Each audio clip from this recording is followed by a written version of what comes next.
"You're not half the woman my mother is," were the words that came out of my daughter-in-law Victoria's mouth that night, just as I was serving the dessert I had made with so much love. Silence took over the dining room. My heart started to race, and without a second thought, I pushed my chair back and replied, "Then she can start paying your rent." My son Michael's face went completely pale. "Rent? What rent?" he yelled, his eyes wide. At that moment, I knew my life was about to change forever, and that this revelation would be just the beginning of a story nobody expected. My name is Carol. I am 70 years old, and that night I discovered that a mother's unconditional love can become her greatest weakness. For months, I had been secretly paying the $800 a month for the apartment where Michael and Victoria lived, believing it was my duty to help my son through his financial difficulties. I never imagined that while I was sacrificing my life savings, they saw me as a burden, as someone inferior whom they could humiliate without consequence. It had all started 6 months ago, when Michael came to my house with tears in his eyes, explaining that he had lost his job and they had no money for rent. "Mom, it'll just be for a few months until I find something," he had told me with that broken voice that completely disarmed me. Like any mother who loves her son, I didn't hesitate for a second. I took my savings, the ones I had saved penny by penny over years of working as a seamstress, and began paying their rent without Victoria knowing. "It's our secret," Michael had asked. "I don't want Victoria to feel bad about depending on you." How naive I was to believe he was doing it to protect his wife's pride, when in reality it was to protect his own image as a provider. While I was counting every dollar to help them, they were living as if nothing had changed, going out to dinner, buying new clothes, planning vacations I knew they couldn't afford. The dinner that night had been special.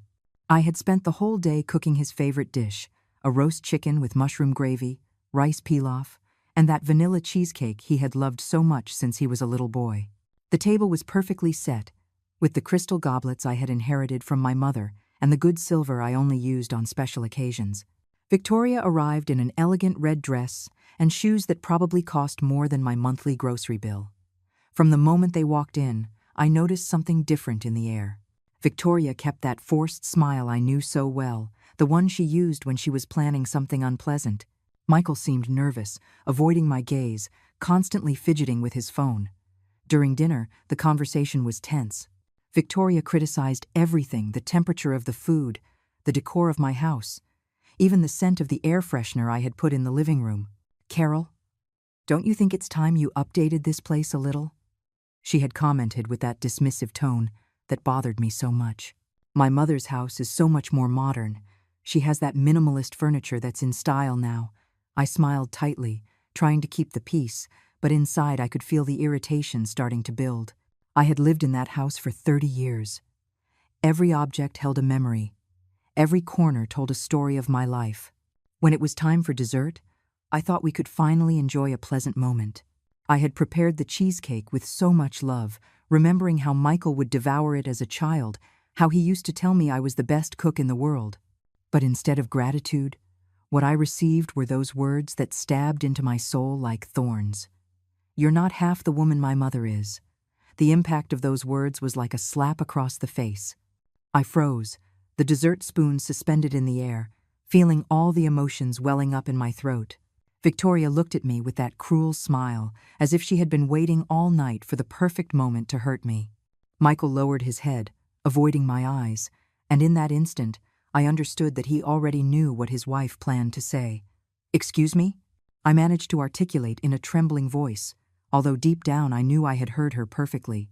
Victoria leaned back in her chair with a false elegance, as if she owned my own home, and repeated the words with even greater cruelty. "You heard me, Carol. My mother is a successful, independent woman who built her own empire. She's never needed anyone. She has her company, her house on the beach, her trips to Europe. You? Well, all you know is how to cook and sew." Every word was like a hammer blow to my heart. I thought of all the years I had worked from 5 in the morning until 11 at night, sewing prom dresses, altering wedding suits, embroidering tablecloths for other people's weddings, while I never had the chance to plan my own. I remembered the sleepless nights when Michael was little and had a fever, how I sold my few pieces of jewelry to pay for his college education, how I worked double shifts so he could have everything he needed. "Victoria, please," Michael murmured weakly, but without enough force to truly defend me. Those 2 words were worse than silence because they confirmed that he agreed with his wife, that he had participated in this planned humiliation.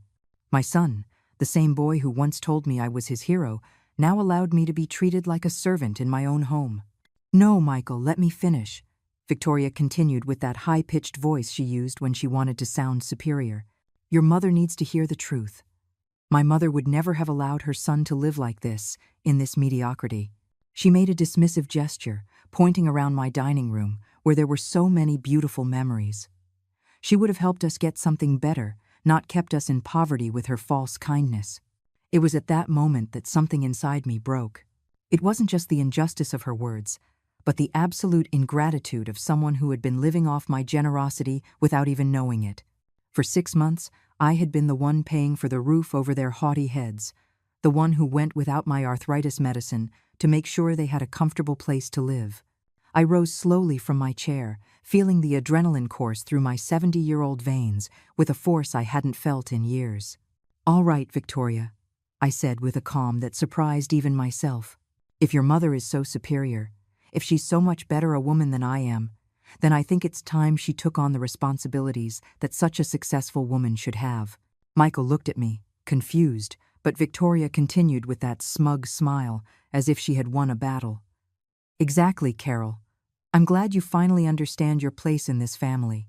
"Oh, I understand my place perfectly," I replied, feeling my voice grow firmer with each word. "And my place does not include continuing to pay the $800 a month for your apartment at 420 Maple Avenue, apartment 3B. The silence that followed was so profound I could hear the ticking of the kitchen clock. Michael shot to his feet so abruptly he knocked over his water glass. "What rent?" he yelled, his eyes wide, looking at me as if I had spoken in an alien language. "What are you talking about, Mom?" Victoria had completely lost her arrogant smile and was now looking at me with a mixture of terror and confusion that gave me immense satisfaction. "The rent I've been paying faithfully every month since February," I continued, savoring every second of their bewilderment. $800 that comes out of my bank account on the 5th of every month, plus the $100 extra for utilities that the landlord charges me for direct deposit. $900 in total that I pay so you two can live comfortably while you look down on me." Michael collapsed back into his chair as if his legs couldn't support him. "But you told me you had talked to the landlord, that he was giving you time to get the money," he stammered, his voice broken. Victoria was looking at him with a fury I had never seen before, as if he were responsible for ruining her moment of glory. "I lied," I admitted, without a hint of regret.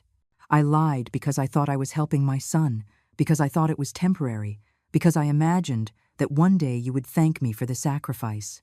But now I see that to you, I'm nothing more than a foolish old woman who deserves to be humiliated." Victoria tried to regain her composure, but her voice no longer had its previous arrogant confidence. "Carol, I didn't know you were. Michael never told me that." She began to stutter, but I cut her off by raising my hand. "I'm not interested in your excuses, dear. If your mother is as wonderful as you say, I'm sure she'll be delighted to take on this responsibility. After all, such a successful and independent woman would have no problem paying the rent for her daughter and son-in-law, right?" The irony in my voice was so thick that even Michael flinched when he heard it. The atmosphere in the dining room had become so tense it felt like the air itself had thickened. Victoria looked back and forth between Michael and me, as if she were rapidly calculating all the implications of what she had just discovered. Michael's hands were trembling, and he had started to sweat visibly.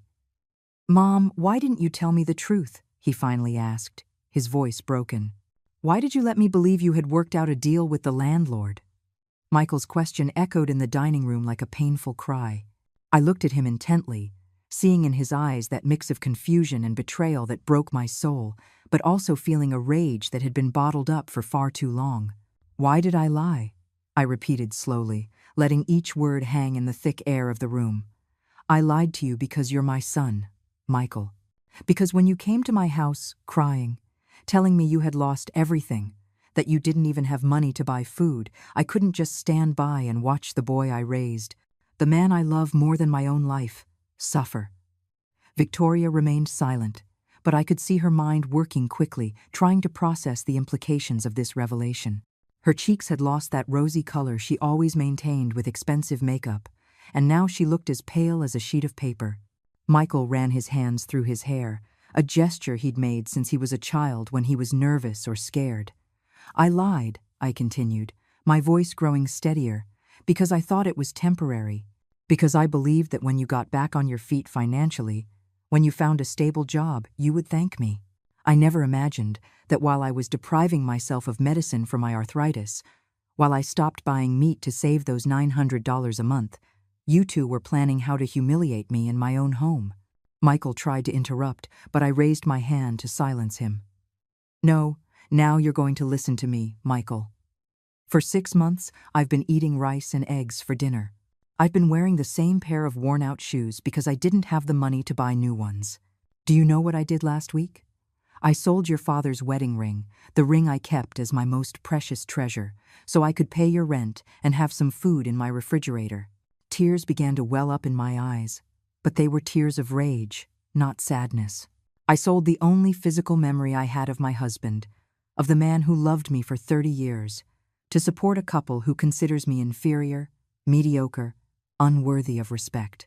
Victoria finally found her voice, though it now sounded small and shaky. Carol, I didn't know. Michael never told me you were paying, but I cut her off with a look that could have melted steel. Of course you didn't know, dear. Because your husband preferred to lie to you too. He preferred for you to believe he had gotten the money on his own rather than admit he was depending on his mediocre mother. The word mediocre I pronounced with so much venom that Victoria visibly flinched. Michael finally exploded. Mom, I never wanted it to be like this. You insisted on helping me. I didn't ask you to sacrifice so much. His voice sounded desperate, like a child caught in a lie. But his words only fueled my fury more. I insisted? I shouted, finally losing my composure. You came to my house sobbing like a 5-year-old. You told me you didn't even have enough for bread, that Victoria was crying every night from the shame of not being able to pay the bills. What kind of mother would I have been if I had closed my door on you? The silence that followed was devastating. Michael looked at Victoria with a reproachful expression that she returned with equal intensity. It was clear there were secrets and lies all around, that neither of them had been completely honest with the other. You know what hurts the most, Michael, I continued, feeling the tears stream freely down my wrinkled cheeks. It's not the money. It's not the sacrifices. It's that for all these months, every time you came to visit, I saw contempt in your eyes. Victoria criticized my house, my food, my clothes, my manners, without knowing it was my money paying for her roof. And you let her. Michael tried to approach me, but I took a step back. Mom, please, let me explain. There's nothing to explain. I cut him off sharply. I just heard the explanation. Your wife believes I'm not half the woman her mother is. Fine. Then her mother can prove what kind of woman she is by taking care of her responsibilities. Victoria finally found some courage to speak, though her voice still trembled. Carol, my words were. They were said in a moment of. I was upset about other things, and upset about other things. I interrupted with a bitter laugh. You mean upset because you have to eat at the house of the woman who pays your rent?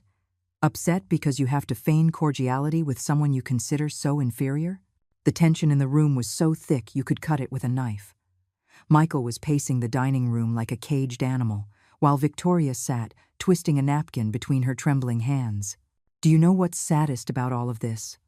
I continued, feeling a strange calm wash over me. It's that I really believed we were a family. When I married your father, Michael, I dreamed of having many children, of grandchildren running through this house, of family dinners filled with laughter and love. After years of trying to get pregnant, when you finally came along, I thought God had given me the greatest gift in the world. Michael stopped pacing and looked at me, his eyes full of tears. Mom, I love you. You know I love you. Love isn't just words, son. Love is actions, it's respect, it's protection. When your wife insults me and you stay silent, when you allow her to humiliate me in my own home, when you lie to me to hide that you're financially dependent on me, that's not love. That's convenience. Victoria shot to her feet, knocking over her chair. That's enough. I'm not going to stand here and listen to this lecture. Michael, we're leaving. Now. Her voice had regained some of its characteristic arrogance, but I could see the panic in her eyes. No, Michael said firmly, surprising us both. We're not leaving until we sort this out. Mom, sit down, please. We need to talk like adults. But I had already made my decision. There's nothing more to talk about, Michael. The cards are on the table. Your wife has made it very clear what she thinks of me, and you've shown that you agree with her. Starting tomorrow, I will no longer pay your rent. If Victoria's mother is as superior as she claims, I'm sure she'll find a way to help you. But Mom, you can't do that, Michael yelled. And for the first time all night, I saw genuine terror in his eyes. We don't have the money. I got fired 2 weeks ago. I was going to tell you after dinner. Michael's words fell upon the dining room like a bomb. You were fired 2 weeks ago, I repeated slowly, feeling a new wave of betrayal wash over my chest. And you didn't tell me anything? You let your wife humiliate me here, knowing that you are completely dependent on me. My voice broke on the last word, but not from sadness, from an indignation so deep that my hands were trembling. Victoria spun towards Michael, her eyes filled with fury. What? You were fired 2 weeks ago and you didn't say anything? I've been spending money as if everything was normal while you... She couldn't finish the sentence. She covered her face with her hands and began to sob in a way so dramatic she looked like a soap opera actress. Victoria, please, let me explain, Michael began, but she cut him off with a choked scream. Don't tell me to calm down. Just yesterday, I bought those $400 shoes. Last week, I booked the spa for my birthday. Michael, we're broke, and you let me spend like an idiot. Her tears had completely ruined her makeup, and now she looked exactly like what she was, a desperate and terrified woman. I watched this surreal scene from my position by the table, feeling a strange mix of satisfaction and pain. For months, I had been the one carrying the weight of supporting this couple, and now they were finally seeing the reality of their situation. Michael looked defeated, his shoulders slumped, and his face in his hands. You know what's most pathetic about all this, Michael? I said, with a calm that surprised me. That even now, even after discovering you've been lying to and humiliating me, my first instinct is to ask if you need help. That's what a mother does, son. That's what unconditional love does. Michael lifted his head to look at me, and for a moment I saw the little boy who used to run to me when he had nightmares. Mom, I lost the job because I was late 3 times in a row. Victoria had been sick, and I had to take care of her, take her to the doctor, and... Victoria interrupted him with a murderous look. I wasn't sick. I had appointments with the dermatologist for my beauty treatments. Don't use me as an excuse for your irresponsibility. The mask had completely fallen. The elegant, superior woman who had arrived at my house had vanished, revealing someone vulgar and desperate. Beauty treatments? I asked in disbelief. Are you telling me my son lost his job because he had to take you to beauty treatments? While I was selling my jewelry to pay for your roof, the laugh that escaped my throat was so bitter it scared even me. Michael approached me, his hands extended in a pleading gesture. Mom, please, I know I've made mistakes. I know I've failed you, but you can't abandon us now. We have nowhere to go. Victoria's parents are in Europe, and... But Victoria interrupted him again. My parents aren't in Europe. They're in the city. You told me to tell them we were fine so they wouldn't worry. Lie after lie was being peeled away like layers of a rotten onion, and each new revelation hit me like a slap. Then go to them, I said with a firmness I didn't know I possessed. Go to Victoria's parents, to that modern house with minimalist furniture and the successful, independent mother. I'm sure they'll be delighted to welcome their daughter and her unemployed husband. Victoria stood up, swaying slightly, as if she'd been physically struck. I can't go to my parents. They don't know that Michael lost his previous job too. They think he's a manager at a construction company. Another lie. My son wasn't just a liar. He was a chronic liar who had built an entire life based on falsehoods. How many jobs have you lost, Michael? I asked, in a voice so low I could barely hear it. How many times have you lied to me? The silence that followed was deafening. Michael couldn't look me in the eye, and Victoria had started sobbing again, but this time more genuinely, as if she had finally grasped the magnitude of her situation. 3 jobs in the last 2 years, Michael finally admitted, his voice cracking. I always found excuses. I always told you it was temporary, that companies were downsizing. He stopped and looked at me with those eyes that were once my whole world. Mom, I have a problem. I think I have a real problem. For the first time all night, I felt something akin to compassion. My son wasn't just a liar, he was someone who needed professional help. But compassion didn't erase the betrayal. It didn't heal the wounds his words and his wife's had opened in my heart. Michael, I said slowly, recognizing you have a problem is the first step. But I can't keep being your safety net while you do nothing to change. I can't keep sacrificing my well-being to maintain a life built on lies. Victoria stood up abruptly, wiping her tears with the sleeve of her red dress. This is ridiculous. Carol, you're his mother. Mothers don't abandon their children. My mother would never do this to me. The arrogance was back in her voice, like defensive armor. Your mother has never had to deal with this because you've never told her the truth, I replied with an icy calm. And you're right about one thing, Victoria. Mothers don't abandon their children. But I'm not abandoning my son. I'm stopping him from using me. Michael came over and took my hands in his. They were cold and trembling. Mom, I promise I'm going to change. I'll get help. I'll find a job. I'll do things right this time. Just give me one more chance. I looked at those hands that were once small, that I held when he learned to walk, when he was afraid of the dark, when he needed comfort after a nightmare. Michael, how many last chances have I given you? How many times have you made me the same promise?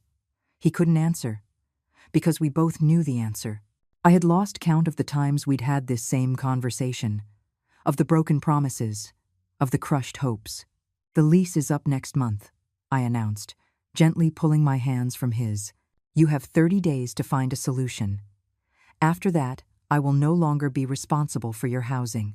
Victoria stormed towards the door. Let's go, Michael. I'm not going to stay here and be humiliated by a woman who doesn't understand what family means. But Michael didn't move. Victoria, you go if you want. I need to talk to my mother. His voice had a firmness I hadn't heard in years. And for a moment, just for a moment, I saw a flash of the man he could have been. Victoria stopped dead in her tracks when she heard Michael's words. She turned slowly, and the expression on her face was a mixture of disbelief and pure fury. Are you asking me to leave? Me? After everything I've sacrificed for this marriage? Her voice had become high-pitched, almost hysterical, and she gestured with her hands as if conducting an invisible orchestra. Victoria, please, I need to fix this with my mom. Too much has happened tonight and… Michael tried to explain, but she cut him off with a scream that probably woke up the entire block. No, I'm not going anywhere. If you're going to grovel like a dog in front of your mother, you're going to do it with me present. She crossed her arms and planted herself firmly in the center of my dining room, like a statue of stubbornness. Besides, this conversation directly affects me. If she stops paying our rent, where are we going to live? A homeless shelter? I watched this scene with a mixture of fascination and horror. In a single night, I had seen the perfect facade this couple had built crumble, revealing the lies they had been weaving for months. It was like watching a car crash in slow motion, terrible, but impossible to look away. Victoria, I finally said, I think you've said enough for one night. You've made it very clear what you think of me, and I've been equally clear about what I think of you two. There isn't much more to discuss. Yes, there is plenty more to discuss, she shouted, her face turning as red as her dress. You can't just ruin our lives because you were offended by a comment. Families forgive each other. Families support each other. The hypocrisy of her words hit me like a slap. Families support each other? I repeated slowly. You mean how you've supported me tonight? Or how Michael has supported me by lying about his employment situation? Or maybe you mean how you've supported me by letting me sacrifice my savings while you live as if nothing happened? Michael sat down heavily in one of the dining chairs, his head in his hands. Mom, I know we've made terrible mistakes. I know we've hurt you in unforgivable ways. But if you turn your back on us now, we literally have nowhere to go. That's not my problem, I replied, and the words came out of my mouth with a hardness that surprised even me. For 70 years, I've been taking care of others. I took care of my parents until they died. I took care of your father during his illness. I've taken care of you since the day you were born. Do you know when the last time was that someone took care of me? When was the last time someone worried about my well-being? The silence that followed was deep and painful. Michael lifted his head and looked at me with an expression I hadn't seen since he was a little boy, that mix of guilt and understanding that appeared when he finally understood he had done something very wrong. Never, he admitted, his voice barely audible. I've never worried about taking care of you. I always just assumed you'd be there, that you'd always be okay, that you'd always have the strength to solve everyone's problems. Victoria seemed to be losing patience with this emotional conversation. Enough with the melodrama. Carol, you're the mother. It's your responsibility to help your son. You can't just decide you don't want to be a mother anymore. Those words were the last straw. I walked up to Victoria until I was just inches from her face, and when I spoke, my voice was so low and threatening that she instinctively recoiled. Don't you ever tell me what kind of mother I should be. I have been a mother for 35 years. I have sacrificed my youth, my dreams, my opportunities, my money, my health, everything for my son. What have you sacrificed? Your beauty treatments? Your $400 shoes? Victoria tried to answer, but I continued without giving her a chance. Being a mother doesn't mean being a bottomless ATM. Being a mother doesn't mean accepting humiliation and disrespect. Being a mother means teaching your children to be responsible, independent, respectful people. And in that, clearly, I have failed. Michael shot to his feet, knocking over his chair. Don't say that. You've been a wonderful mother. I'm the problem. I'm the one who failed. Yes, Michael, you have failed. But I have also failed by letting this go on for so long, by allowing you to become a man who lies to his wife, who lies to his mother, who allows the woman who raised him to be humiliated. Tears streamed down my cheeks, but my voice remained steady. Victoria had started pacing the dining room like a caged animal. This is a nightmare. This is a damn nightmare. Mothers-in-law are supposed to help their daughters-in-law. We're supposed to be a family. Family? I interrupted with a bitter laugh. When have you treated me like family, Victoria? When have you shown me respect, affection, consideration? From the day you met Michael, you've treated me like an obstacle, like an annoyance you have to tolerate to keep your husband happy. That's not true, she protested, but her voice lacked conviction. It's not true? I asked, crossing my arms. Remember last Christmas, when you suggested it was better for you to spend the holidays alone because I didn't understand modern traditions? Remember when I offered to cook for your anniversary and you said you'd prefer something more sophisticated?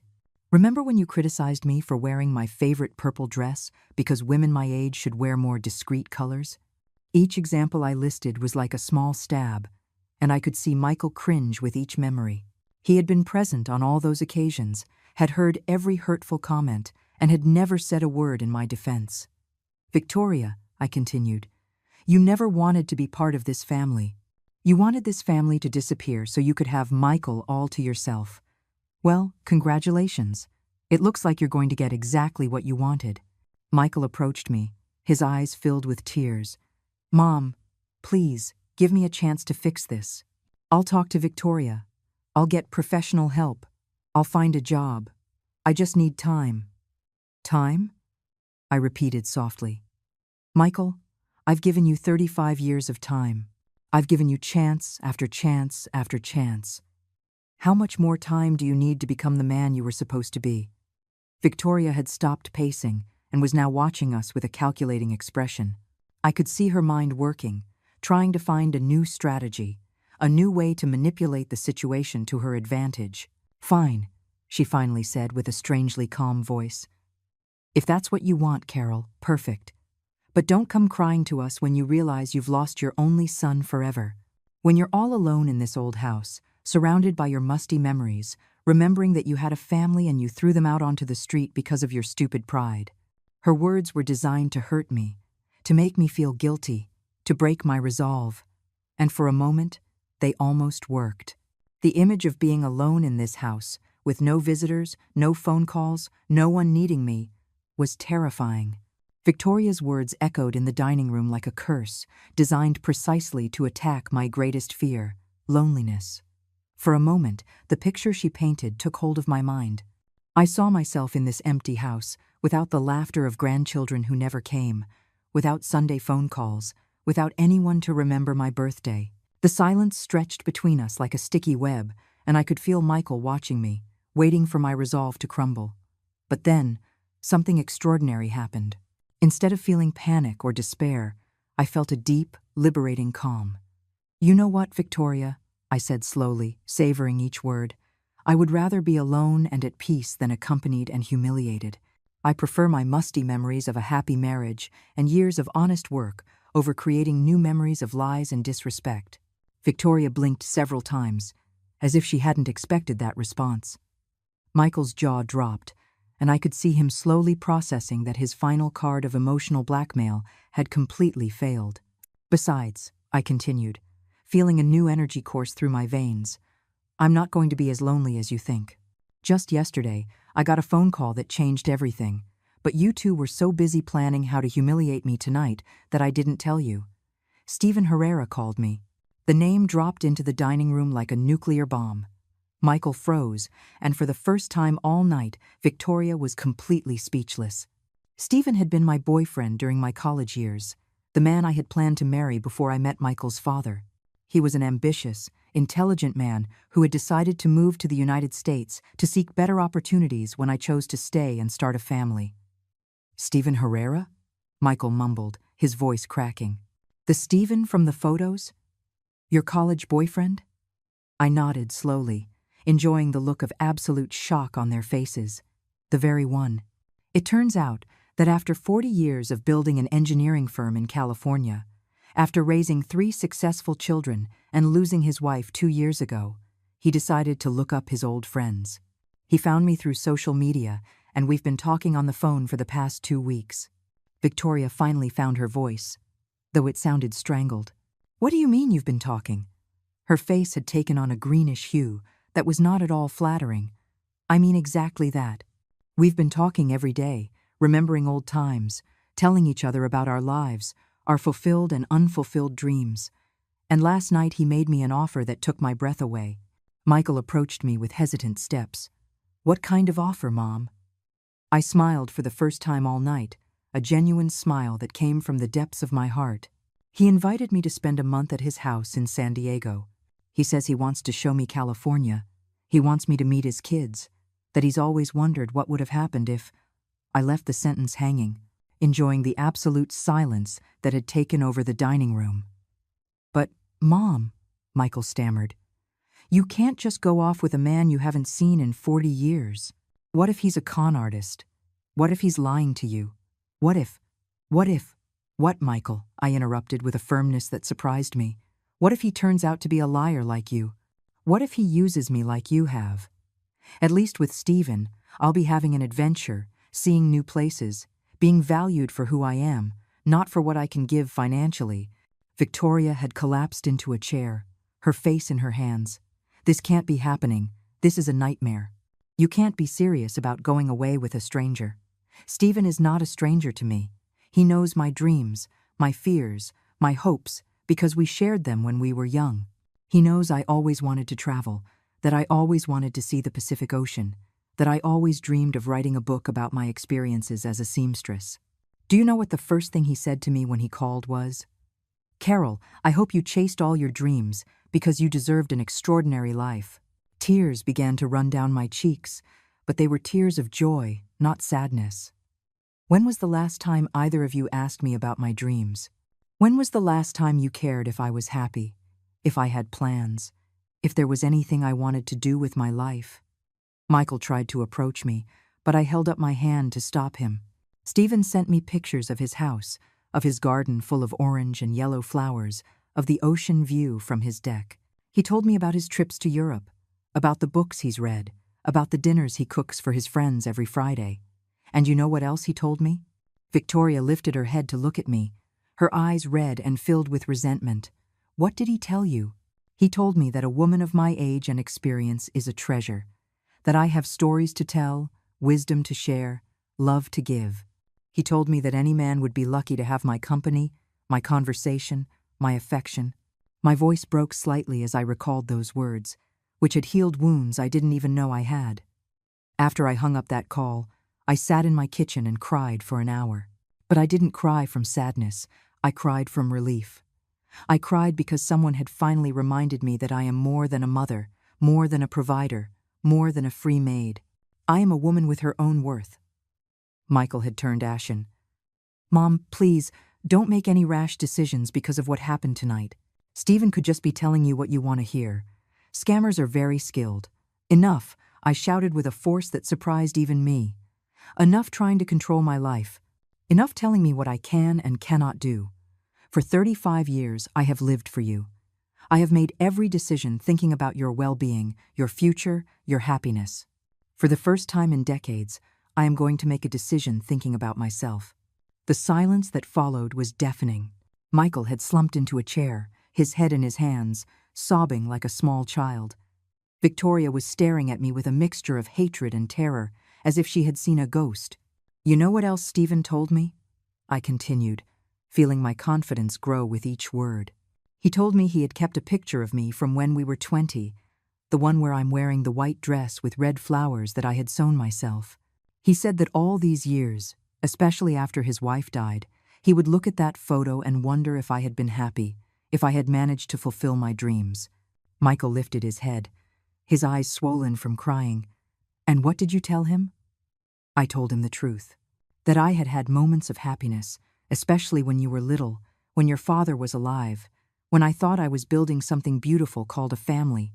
But I also told him that I had sacrificed so much of myself in the process that I no longer remembered who Carol was before she was Michael's mother or Frank's widow. Victoria shot to her feet as if stung by a bee. This is ridiculous. You can't leave with that man. What will people say? A woman your age chasing romantic adventures like a teenager. I looked her directly in the eye and smiled with a serenity I hadn't felt in years. Victoria, dear, after tonight, what people think is the last thing I'm worried about. After all, if my own family considers me inferior and mediocre, what does the opinion of strangers matter? Michael finally found the strength to speak. Mom, if you really want to meet Stephen, if you really want to travel, we could support you. But don't do it out of spite. Don't ruin your life just to punish us. Ruin my life? I repeated in disbelief. Michael, don't you understand? This isn't a decision made out of spite. This is a decision of survival. For the first time in decades, someone is offering me a chance to be happy, to be valued, to be loved for who I am, not for what I can provide. I walked to my dining room window and looked out at the street where I had lived for so many years, where I had raised my son, where I had buried so many dreams. Tomorrow, I'm going to call Stephen and I'm going to accept his invitation. I'm going to buy a plane ticket. I'm going to pack a suitcase with my best dresses, and I'm going to find out if it's still possible to be happy at 70 years old. The weeks following that dinner were the strangest of my life. Michael tried to call me every day for the first week, leaving desperate messages on my answering machine, pleading with me to reconsider my decision, not to go with Stephen, to give him another chance. Victoria, on the other hand, didn't bother to contact me once, which was both painful and liberating. At least I knew exactly where I stood with her. Stephen and I talked every night on the phone, conversations that stretched for hours, just like when we were young. He told me about his life in San Diego, about his work as a civil engineer, about the projects he had built across California. I told him about my years of sewing, about the wedding dresses I had created, about the stories each client had shared with me. It was strange and wonderful to feel interesting again, to feel that someone valued my experiences and my memories. Carol, he had said during one of our late-night calls, I've thought about you for 40 years. When I married Margaret, when my kids were born, when I built my company, there was always a part of me that wondered what would have happened if I had been brave enough to ask you to come with me to America. His words filled me with a warmth I hadn't felt in decades. Stephen, I thought about you many times too, especially when things got tough, when his father was sick, when Michael started having problems. I wondered what my life would have been like if I had gotten on that plane with you. Well, he had replied with that deep laugh I remembered perfectly. It's never too late to find out, is it? The plane ticket sat on my nightstand, real and tangible like a promise of freedom. Departure, March 15th. Destination, San Diego, California. Stephen had insisted on paying for the ticket, but I had refused his offer. This is my decision, my adventure, I had told him. I want to pay for it with my own money. The money I had saved for months by skimping on medicine and decent food, money I would now use for something that would make me happy for the first time in years. 3 days before my trip, Michael showed up at my door. He looked terrible gaunt, with deep dark circles under his eyes, his clothes wrinkled as if he'd slept in them. "Mom, please, we need to talk," he said in a broken voice that broke my heart despite everything that had happened. I let him in but kept my emotional distance. "Where's Victoria?" I asked as I made coffee in my small kitchen. "At her parents' house," he replied, sitting heavily in my kitchen chair. "She left a week ago. Says she can't be with me if I don't have a job, if I can't keep her in the lifestyle she deserves." He laughed bitterly. "Turns out her superior mother isn't so superior when it comes to helping out financially. They told her to figure it out on her own." I felt a pang of satisfaction that wasn't particularly noble, but one I couldn't help. "And what are you going to do now?" "I've been desperately looking for a job. I've applied everywhere. Offices, restaurants, stores, construction, anything. I'm willing to do anything." He lifted his head to look at me, and I saw something in his eyes I hadn't seen in years. Genuine humility. "I've also started going to therapy. I found a community center that offers free services." "I'm glad to hear that, Michael," I said, and I meant it. That's an important step. The therapist helped me understand a lot of things about myself I didn't want to see. He helped me understand that I've been an emotional and financial parasite, not just with you, but with everyone who has tried to help me. His words sounded rehearsed, as if he'd practiced this speech many times in front of the mirror. "And what have you learned specifically?" I asked, curious to see if there had really been a change or if this was just another manipulation. Michael took a moment to answer, nervously fiddling with his coffee cup. "I've learned that I never learned to be responsible because you were always there to rescue me." "It's not your fault," he added quickly when he saw my expression. "It's mine." But the pattern was set very early on, and I never made the effort to break it. I nodded slowly. "And Victoria? What did you learn about your relationship with her?" "That it wasn't love I felt for her. It was emotional dependency. I liked that she was demanding and critical because it gave me excuses not to grow, to remain a child who needed his mom to rescue him." He paused and looked me directly in the eyes. "Mom, I know I don't deserve your forgiveness. I know I've destroyed our relationship. But I need you to know that for the first time in my adult life, I'm seeing things clearly." "And what exactly do you see?" I asked carefully. "I see a 70-year-old woman who sacrificed her entire life for a son who never thanked her for it. I see a woman who worked her hands to the bone to give me an education and opportunities that I squandered. I see a woman who deserves to be happy, who deserves to be valued, who deserves to chase her own dreams after decades of chasing mine."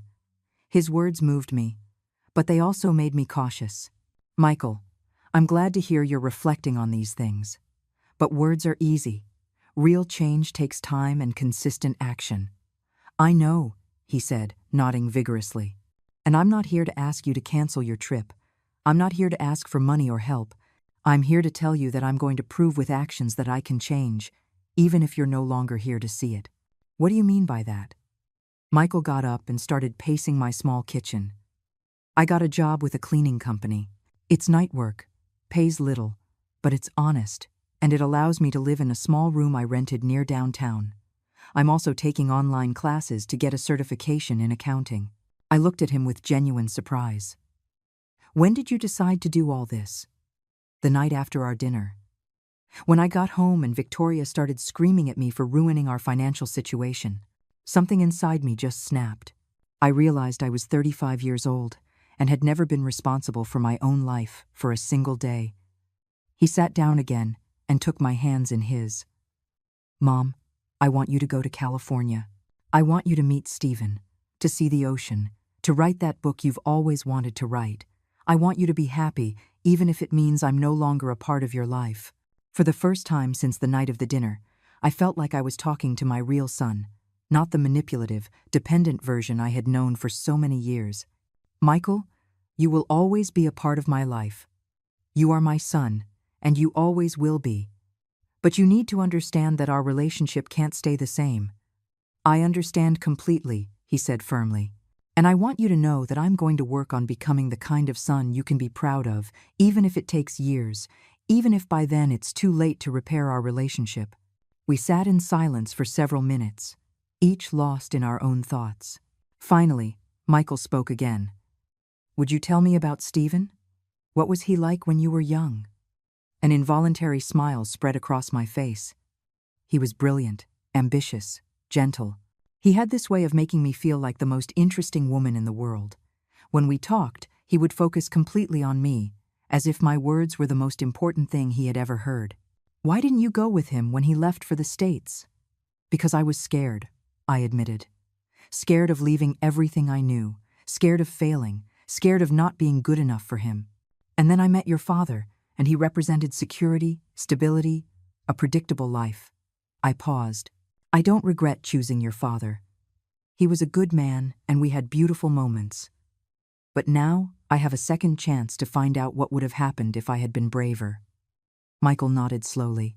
Do you think Stephen has really thought about you all these years? Or do you think he's idealizing the past? Michael's question made me think deeply. You know, Michael, I've asked myself that same question every night since Stephen contacted me. Is what he feels real? Or are we two older people idealizing a youthful love? I got up and walked to the window, looking out at the garden where I had planted roses so many years ago. But then I realize it doesn't matter. How can it not matter? Michael asked with genuine curiosity. It doesn't matter if what we feel is nostalgia, idealization, or true love. What matters is that, for the first time in decades, I feel alive, I feel valuable, I feel like a woman who deserves to be courted, admired, and respected. I turned to look at him. When was the last time I felt like that? When was the last time someone made me feel special just for being myself? Michael lowered his head, ashamed. I never made you feel that way, did I? I always took you for granted, as something that would always be available no matter how I treated you. Exactly. And not just you, Michael. Your father, too, towards the end of our marriage, started to see me only as the woman who cooked, cleaned, and took care of him when he was sick. I stopped being Carol and became just Frank's wife, and then Michael's mother. At that moment, my phone rang. It was Stephen, calling at the time we had agreed upon, as always. I looked at Michael, who nodded for me to answer. Hello, beautiful. Stephen's voice came through the phone, and I immediately felt that familiar warmth spreading through my chest. How was your day? Interesting, I replied, smiling despite the tension. My son is here. Michael, would you like to say hello to Stephen? Michael froze for a moment, but then nodded slowly. I put the phone on speaker. Stephen, this is Michael, my son. Michael, this is Stephen Herrera. Hello, Michael, Stephen said with a warm voice and no trace of awkwardness. Your mother has told me a lot about you. It must be difficult for you that your mom is planning this trip. Michael cleared his throat nervously. Yes, sir, it's complicated. But I'm starting to understand that my mother deserves to be happy, even if it means big changes in our lives. What a mature response, Stephen replied with approval. I'll tell you something, Michael. I have 3 children, all adults, and it took them years to understand that their parents are whole people with their own needs and desires, not just eternal providers of support and resources. Michael looked at me with surprise. It was clear he hadn't expected Stephen to be so direct, yet so understanding. Mr. Herrera, Michael continued, may I ask what your intentions are with my mother? Stephen chuckled softly. That's a fair question. My intentions are to get to know the woman that the girl I fell in love with 40 years ago became. My intentions are to show her beautiful places, introduce her to my children, cook for her, listen to her stories, and perhaps, if we both decide we want to, build a deep friendship or something more. And what if things don't work out as you expect? Michael asked. Then we will have had a beautiful adventure. We will have closed a chapter that was left open for decades, and your mother will have had a well-deserved vacation in California. There's no pressure, Michael. No unrealistic expectations. Just two older people giving themselves a chance to rediscover joy. Michael visibly relaxed. Thank you for being so honest, sir. Call me Stephen, please. And now, if you'll excuse me, I'd like to speak with your mother alone for a moment. Michael nodded and went into the living room, giving me privacy for my phone call. How do you feel after talking to him? I asked Stephen once we were alone. I feel good. He seems to be a young man going through a period of growth. That speaks well of how you raised him, Carol. Children who never face difficulties never learn to be resilient. His words reassured me more than I expected. Stephen, are you sure you want to involve a woman with so much family drama in your quiet life? Carol, dear, we all have family drama at our age. One of my sons got divorced last year and moved back into my house with his two young children. My daughter is going through a midlife crisis and calls crying every Tuesday. My youngest son is battling a video game addiction that's affecting his marriage. He laughed softly. Family drama is part of life. The difference is how we handle it. And how do you handle it? With clear boundaries, with tough love, and by always remembering that my children are adults responsible for their own decisions and consequences. Something it seems you are learning to do as well. After hanging up with Stephen, Michael and I continued talking late into the night. He told me more details about his therapy, about how he was learning to identify behavioral patterns he had repeated for years without realizing it. Do you know what was the hardest thing to accept in therapy? He asked me as we drank a second cup of coffee. What's that? That it wasn't just that I was lazy or immature. It was that I had developed an emotional addiction to being rescued. Every time someone solved a problem for me, every time they gave me money or got me out of a jam, I felt a kind of euphoric relief. It was like a drug. His words struck me deeply. And how are you supposed to break that addiction? By facing the consequences of my actions without seeking a rescue. When I lost the last job, my first instinct was to come running to you with a sad story. But this time, instead, I slept in my car for 3 days until I got the cleaning job. You slept in your car? I asked with automatic motherly concern. Yes. And it was one of the most important experiences of my life. For the first time, I truly understood what it means to not have a safety net, what it means for my actions to have real consequences. He looked me directly in the eyes. Mom, during those 3 nights, I thought a lot about you. I thought about all the times you had to choose between your needs and mine, and you had always chosen mine. That's what mothers do, Michael. No, Mom. That's what mothers who haven't learned to set healthy boundaries do. And that's what sons who have never learned to be responsible adults do. He leaned forward. The therapist helped me understand that by constantly rescuing me, you were unintentionally depriving me of the opportunity to grow. His words hurt, but they also freed me. For years, I had felt guilty every time I considered saying no to Michael. Every time I thought about putting my own needs first. Now I understood that my generosity had actually been a way of controlling him, of keeping him dependent on me. So what happens now? I asked softly. Now I'm going to prove, first to myself and then to you, that I can be a responsible adult. I'm going to pay my own bills, make my own decisions, face my own problems. And when you come back from California, if you decide to come back, I'm going to be a son you can be proud of. And if I decide to stay in California? Michael smiled, and for the first time in years, I saw genuine joy in his smile instead of manipulation. Then I'm going to be happy for you. I'll visit when I can. I'll call you every week, and I'll live my own life knowing that my mother is finally living hers. The day of my departure dawned with a clear sky and a gentle breeze that seemed to whisper promises of adventures to come. Michael arrived early to take me to the airport, and for the first time in years, there was no tension between us. He had brought flowers, a small bouquet of white daisies he knew were my favorite, and a sealed letter. Don't open it until you're on the plane, he said with a shy smile. It's something I needed to tell you, but it's easier for me to write than to say. During the drive to the airport, we talked about everyday things, the weather, the news, his plans for the week. It was a normal conversation between a mother and son, something we hadn't had in years. There were no pleas, no drama, no attempts at emotional manipulation. Just a quiet conversation between two adults who love each other but finally understand healthy boundaries. Mom, he said when we got to the airport, I want you to know that no matter what happens in California, this was already worth it. What do you mean? Seeing you like this, seeing you excited, nervous, happy. I haven't seen you shine like this in years. He helped me get my suitcase out of the car, a suitcase I had carefully packed with my best dresses, including a new coral pink one I had bought especially for this trip. At the airport, Michael walked me to the security gate. When it was time to say goodbye, we hugged with an intensity we hadn't shared since he was a little boy. "I love you, Mom," he whispered in my ear. "Have fun, fall in love, be happy. You deserve it more than anyone in the world. I love you too, son, and I'm proud of the man you're becoming." Once on the plane, I opened Michael's letter with trembling hands. His handwriting, which had always been sloppy, looked more mature, more careful. "Mom, these past few days I've been thinking about all the times you were heroic without me even noticing. When you worked double shifts to pay for my school books.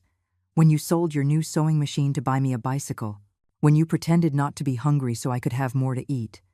When you stayed up all night taking care of me when I was sick. All those moments of silent love that I took for granted. Now I understand that being a mother doesn't mean sacrificing yourself until you disappear. It means loving enough to teach independence. It means being brave enough to let go when it's time. Thank you for finally loving me enough to let me grow. Fly high, Mom, literally and figuratively. With all my love and respect, Michael. P.S. Stephen is lucky to know the most extraordinary woman in the world. Tears streamed down my cheeks as I put the letter in my purse. Through the airplane window, I could see the clouds stretching out infinitely, and for the first time in decades, I felt that my future was just as infinite. Stephen was waiting for me at the San Diego airport with a bouquet of yellow roses and a smile I recognized immediately, even though it had more wrinkles and his hair was completely white. When he saw me, his face lit up with the same joy I remembered from our college days. "Carol," he said as we hugged, "you're even more beautiful than I remembered." The days that followed were like living in a dream. Stephen took me to see the Pacific coast, where for the first time in my life, I saw the ocean stretching to the horizon. He introduced me to his children, who welcomed me with a genuine warmth that moved me deeply. His youngest daughter, Carmen, told me, "Dad hasn't smiled like this since Mom died. Thank you for bringing the joy back to him." Stephen cooked for me every night, elaborate dinners we savored on his deck while watching the sunset. We talked for hours about our lives, our fulfilled and unfulfilled dreams, our fears and hopes. It was as if the 40 years that had passed vanished when we were together. "Do you know what I like most about being with you?" he asked one night as we walked along the beach. "What's that?" "That when I'm with you, I'm not Margaret's widower. I'm not the worried father of 3 adult children. I'm not the retired engineer. I'm just Stephen, the man who fell in love with a brilliant girl 40 years ago and never forgot her." His words reached my soul because they expressed exactly how I felt. With him, I wasn't Michael's long-suffering mother. I wasn't Frank's widow. I wasn't the tired seamstress. I was just Carol, a woman with stories to tell, dreams to chase, and love to give. At the end of my month in California, Stephen made me a proposal that changed my perspective on what was possible at 70. "Carol, I don't want this to end. I know it's crazy. I know we're just getting to know each other again after so many years, but I want you to consider moving to California. Not to get married right away, not to live together if you don't want to, but to give ourselves the chance to build something beautiful in this stage of our lives." My first instinct was to think of all the reasons why it was impossible. My house, my few friends, my life back home. But then I thought of Michael, of his letter, of his words about flying high. I thought of Victoria, who had likely never respected me. I thought of all the years I had lived for others, postponing my own dreams. "And what if things don't work out?" I asked. "Then we'll have had a beautiful adventure. But, Carol, what if they do? What if after a lifetime of putting others first, you finally get the chance to be completely happy?" That night, I called Michael to tell him about Stephen's proposal. His response surprised me and filled me with pride. "Mom, are you happy with him?" "Happier than I've been in decades." "Does he treat you well? Does he respect you? Does he make you feel valued?" "Every day, then stay. Build the life you deserve. I'm going to be okay. In fact, I'll be better knowing that you're finally living for yourself." 6 months later, I was packing my most cherished belongings, preparing to move permanently to California. Michael helped me with the entire process, demonstrating a maturity and responsibility that filled me with hope for his future. "You know what's the most ironic part of all this?" he said as we packed family photos. "What's that?" "That by letting you go, I feel like I'm finally getting you back. Not as the mother who constantly rescues me, but as the extraordinary woman you always were, but who I never bothered to truly know." As I write this story from Stephen's deck, watching the Pacific Ocean and waiting for him to return from the market where he's gone to buy ingredients for the dinner we'll cook together, I reflect on everything that has changed. Michael is successfully building his own life. He got a promotion at work, moved into a better apartment, and is dating a woman who challenges him to be a better person instead of enabling his dependency. Victoria, he told me, married an older man who can support her lifestyle, which is probably for the best for everyone. And I finally learned that it's never too late to be happy. I learned that self-love isn't selfishness, but the foundation for loving others in a healthy way. I learned that a 70-year-old woman can have adventures, can fall in love, can start over. Stephen and I got married last month in a small ceremony on the beach, with his children and Michael as witnesses. Michael cried throughout the entire ceremony, but they were tears of joy. "I never thought I'd see my mother marry for love," he told me afterward. "I always assumed your marriage to Dad was just for convenience and family. Now, when I look back at that terrible night when Victoria humiliated me in my own home, I see it as the greatest gift I could have ever received. Because it was that humiliation that finally woke me up, that showed me I deserved more, that gave me the courage to pursue the happiness I thought I had lost forever. And you? What would you do if life gave you a second chance to be completely happy? Would you have the courage to take it, no matter what others think? Because, believe me, it's never too late to start over."